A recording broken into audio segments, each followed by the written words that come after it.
একটা সমাধি স্থান, সেটাও এত সুন্দর। জার্মানির মানুষের রুচি, কালচার এবং সাংস্কৃতিক মোনা, এই সকল বিষয়গুলো অনুমান করা যায় এই সমাধিগুলো দেখলে। সত্যি আমি দারুণ সারপ্রাইজড হয়েছি এই সমাধিগুলো দেখে। প্রায় প্রতিটা সমাধিতে কোনো না কোনো লাইট জ্বলছে, ফুল গাছ এবং বিভিন্নভাবে অ্যাঞ্জেল দিয়ে ডেকোরেশন করা। সমাধিগুলো দেখছিলাম আর ভাবছিলাম, মানুষের ভালোবাসা এমনটাই হওয়া উচিত।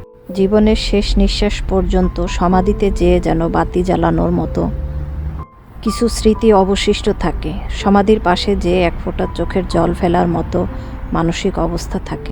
একটা মৃত মানুষকে কতটা ভালোবাসলে, মনের মধ্যে তার স্থান থাকলে তাকে অ্যাঞ্জেল দিয়ে, বিভিন্ন ধরনের ফুল গাছ দিয়ে সাজিয়ে এবং প্রতিদিন নিয়ম করে এখানে বাতি জ্বালিয়ে রাখা হয়। এটা ওনাদের ঐতিহ্য বা সংস্কৃতি। সমাধিগুলোকে এত সুন্দর করে সাজিয়ে এবং সেখানে প্রতিদিন মোম জ্বালিয়ে রাখা, এটার সাথে হয়তোবা কুসংস্কার আছে, ভিন্ন ভিন্ন ধর্মের ভিন্ন ভিন্ন মত।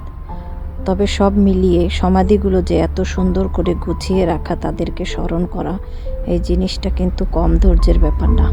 শুধু ধৈর্য না, এখানে অনেক ভালোবাসারও ব্যাপার আছে। প্রতিটা সমাধির গায়ে পাথর দিয়ে খোদাই করা, তার নাম এবং জন্ম ডেট থেকে মৃত্যু ডেট পর্যন্ত লেখা। তো সব মিলিয়ে বোঝা যায় এদের গড় আয়ু 80 থেকে 90-এর উপরে। সমাধিটা অনেক বড়, আমি প্রায় প্রতিদিনই এর পাশ দিয়ে যাই, কিন্তু সাহস করে কখনো ভিতরে আসিনি। তো আজকে যেহেতু আমরা 3 জন ছিলাম, সাহস করে ভিতরে আসলাম এবং এর সৌন্দর্য দেখে সত্যিই অনেক মুগ্ধ হয়ে গিয়েছি সবাই। আমি জানতে চেয়েছিলাম সমাধিতে অ্যাঞ্জেল দেওয়া কেন। তো উত্তরে আমাকে বলল, তারা বিশ্বাস করে যে মৃত্যুর পরে তারা অ্যাঞ্জেল হয়ে যায়, সেজন্য অ্যাঞ্জেল দিয়ে তাকে স্মরণ করা। এমন একটা সমাধি নাই যেটার কোনো পরিচর্যা নেই, যেটার উপরে কোনো ফুল গাছ নেই, কোনো লাইট নেই, কোনো অ্যাঞ্জেল নেই এবং পাথরে খোদাই করা তাদের নাম এবং জন্ম ডেট, মৃত্যু ডেট নেই।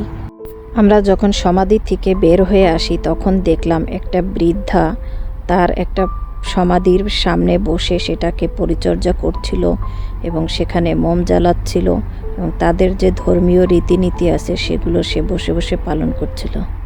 নিয়ম করে বছরের পর বছর এত পরিচর্যা করে প্রতিদিন মোম জ্বালিয়ে রাখা এবং এত সুন্দর যত্ন করা, এটা আসলে অনেকখানি ভালোবাসা এবং ধৈর্যের ব্যাপার। জার্মানির সমাধিগুলো কেমন লাগছে সেটা অবশ্যই মন্তব্য করবেন। ফার্নাস বারবারই বলছিল, আম্মু মনে হয় আমরা কোনো পার্কে আসছি, এই জায়গাটা এত সুন্দর।